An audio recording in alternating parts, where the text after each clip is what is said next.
Previously on Alan Wake. I came to Braight Fall's with my wife, Alice. Thank you for coming here with me. I thought maybe you could write here. I don't want to hear it! God damn it, Alice! Now, she's missing. Alice? Alice? I woke up behind the wheel of a crashed car. I'm missing a week. I was attacked by shadowy men straight from a nightmare. The sheriff took me to the lake Alice and I had stayed at, but the cabin had disappeared.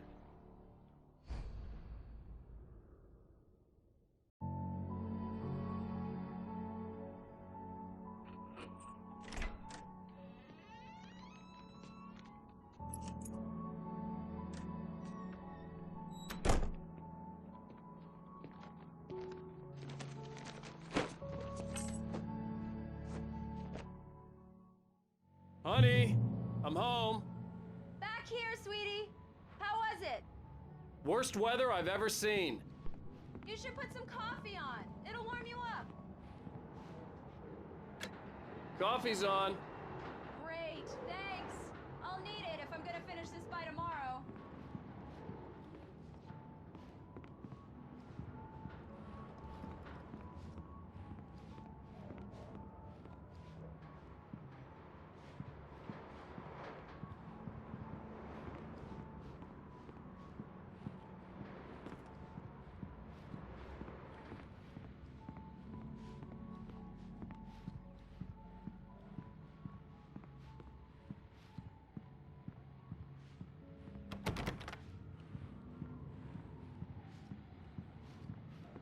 Oh, hey, I just finished those cover mock-ups. They're on your desk. Tell me what you think. No kidding. I didn't think you'd get them done this quickly. On occasion, I can perform all sorts of miracles, my dear. Oh, really? Well, you seemed to think so last night.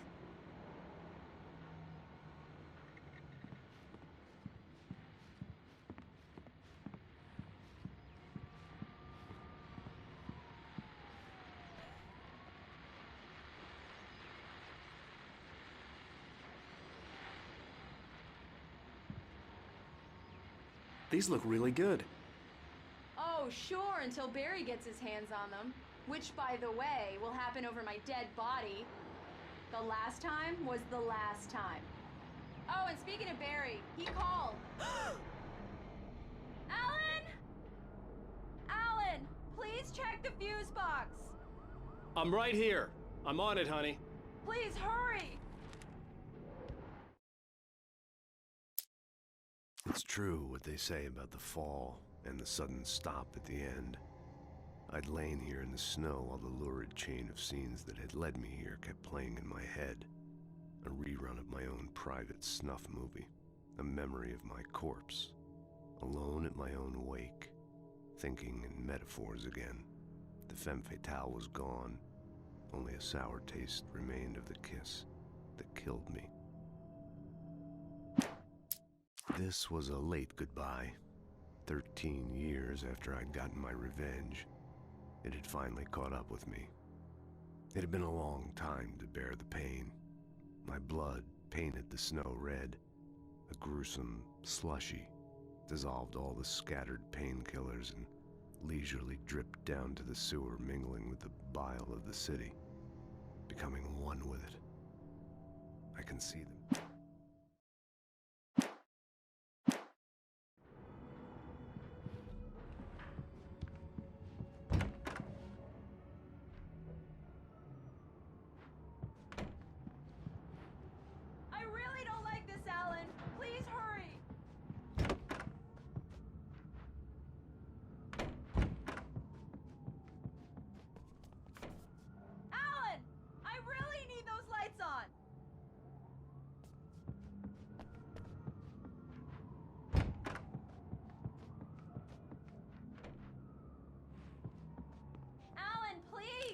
Honey, it's a power outage. I've got the flashlight. Okay. Hi. You okay? I'm sorry. It just really spooked me. Don't worry. We'll just break out the candles. I know it's stupid, but it's just... Especially when I'm not prepared for it, you know? It gets to me. I love you. Tell me a story, writer. Okay. I used to have these nightmares when I was a kid. The dark really spooked me, too. When it got really bad, my mom gave me this old light switch. She called it the clicker. The clicker, huh? Scared of the dark, I could just flip the switch, scare the monsters away. Oh, sure. Here it is. Alan. Maybe it'll help you, too. Yeah, nice story, writer boy. You made that up right now, didn't you? No.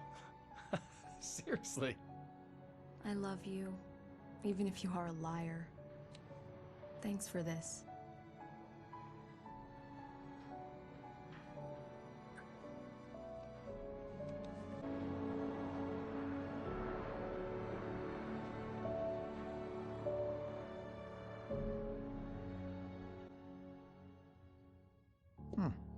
How do you feel, Mr. Wake? Any nausea, disorientation, anything like that? Mr. Wake, how are you feeling? I'm okay. My head's fine. I had to lie about my headache and memory loss. He'd send me to a hospital for tests. I couldn't leave without Alice. Very well. I don't think you have a concussion, but you've obviously been through quite a shock. You should take it easy for a couple of days. Thanks. Well then, Mr. Wake, we're done here. If the pain gets any worse or you experience any other symptoms, you should come see me. I'll let you get on with it then. Sarah, Sheriff Breaker, is waiting for you. She's very good at her job. I'm sure she can locate your wife in no time. Doc Nelson was the image of a small-town doctor. Sheriff Breaker had called him to the station to take a look at the cut in my head. I'm sorry you had to cut your morning fishing short for this, Doc. Oh, she's a beauty, ain't she? Not the biggest I ever caught, if you can believe that coming from an old fisherman like me, but she's right up there. Now, she's a largemouth bass, which is what you're after if you prefer a lure. Now, if you want either trout or salmon, on the other hand, then it's fly fishing for you. You a fishing man, Mr. Wake? Oh, doesn't really matter, I suppose. But it can be very relaxing out there. You can't get me off the water this time of year. Closest thing to heaven. I'll take your word for it, Doc.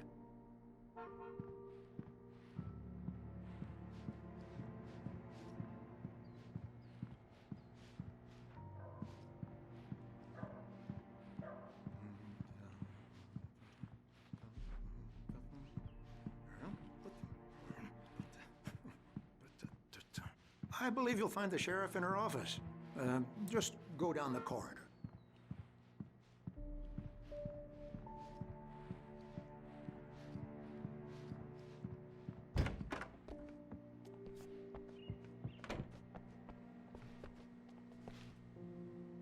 Thank you for testing the lights, Miss Weaver. Everything seems to be fine. I don't have the luxury.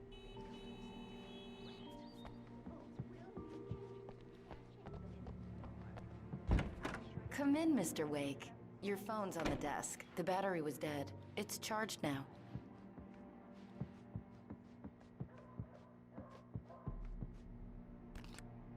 Have you started looking for my wife yet?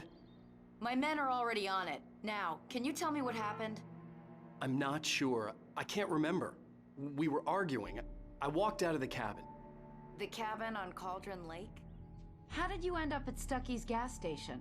I wanted to tell her what had happened last night, but I couldn't. She'd lock me up. Excuse me. I need to take this. Hello? Alan, please help me. Alice? Stop talking to the law. You'll do exactly what I say if you ever want to see your wife again. Who is this? Go to the back lot. There's a hole in the fence on the left. Look inside the junker. I left a little something there to convince you we're all on the same page here. After you ditch the cops, you're gonna meet me in Elderwood National Park. There's a spot called Lover's Peak.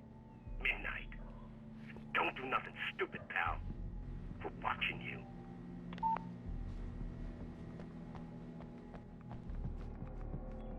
Mr. Wake, can I help you with anything? I need to get some air. The sheriff said I could go out back. Of course course, Mr. Wake. You can get there through the cell corridor. Just don't mind Walter in there. He's one of our regulars. I thought he quit drinking for good. Oh, no such luck. He went on a bender and beat Danny pretty badly. He started shouting like that the moment he woke up. Hey, can you turn the light? The light's on! The deputies, they don't understand. They won't listen to me. I need it. In spite of its human mask, to describe the dark presence as intelligent would have implied human qualities on something decidedly inhuman. Nonetheless, it found the one spot in the diner that was dark enough. Some light spilled into the corridor, ravaging it. But it took the pain. Horrible as it was, the writer would soon fix that. He would be coming to the one place where it still had power.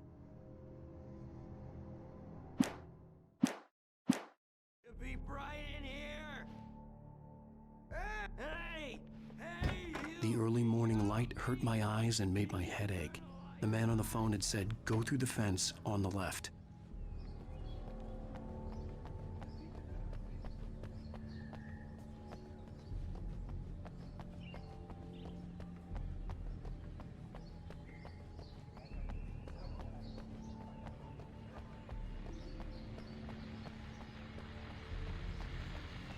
The caller had told me to find a hole in the fence behind the police station. There was something for me in an abandoned car. Well, folks, it's been another long... It's about time for me to sign off for a while. God knows I need my beauty sleep. Just one more item before I go. It's been a busy night for the sheriff's department. We've had a few broken windows, even a report of shots fired on Main Street. Deputies Mulligan and Thornton had to deal with two intoxicated young men who were celebrating the completion of their Deer Fest float. Now, folks, we get this every year. I know it's exciting, the big day's almost here, but let's save it for the party and leave the gunplay for the shooting competition, huh? There's no point in getting all worked up yet.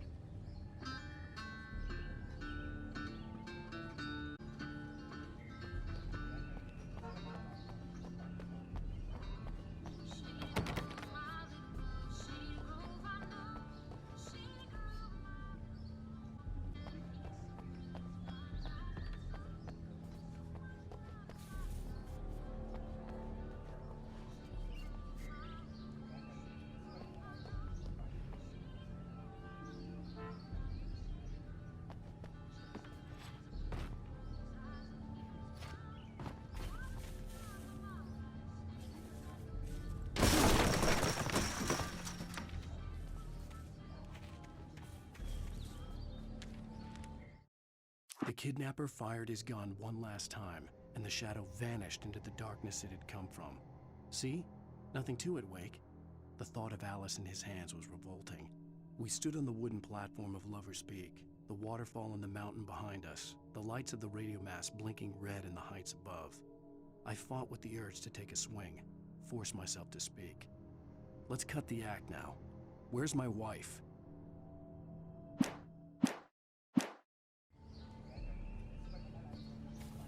Alice's driver's license had been placed on the front seat. The caller meant business. Barry? Ow! Ow! Thank God! Where the hell have you been? I've been trying to reach you for a week, you and Alice. Oh, I've been worried sick. I flew out yesterday. I'm here in Bright Falls. Barry, listen to me. I'm at the sheriff's station. Come and get me. I can't talk now. Ow! What the hell is going on? I had to get the sheriff to let me go. I needed to get to Elderwood National Park to meet Alice's kidnappers.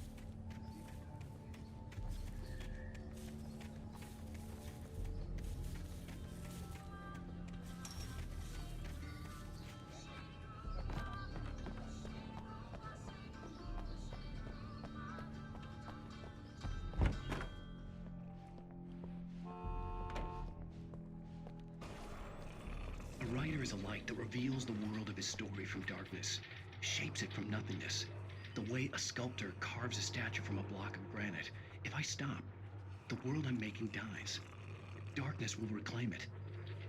It's a long, hard journey into the dark. Alice's life is at stake, but I can't think about that, or I'll lose it. The dread lingers at the edge of perception. I'll push on. Anything is possible here. I'll write the story. I'll save her.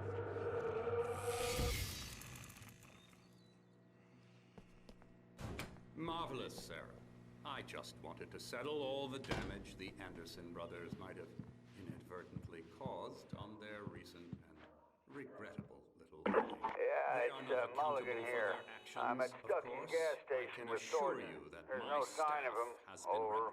Wait. Yeah, this is Thornton Thornton. never caused any Look, trouble to we anyone when located they the were still grave. living at their It's here. farm. That's some good news, right? Stucky was supposed to be driving it at the rehearsal today. Over. Oh, give me that. Mulligan here. Are you feeling any better, Mr. Wake? I'd like to leave. Am I free to go? Well, we still need to talk about... Am I under arrest? No, of course not. But I need to know where you'll be staying so I can get in touch with you. I'd avoid the motel. The Majestic is known for its roaches. The cabins at Elderwood are pretty nice, though. That sounds perfect. I'm Dr. Emil Hartman.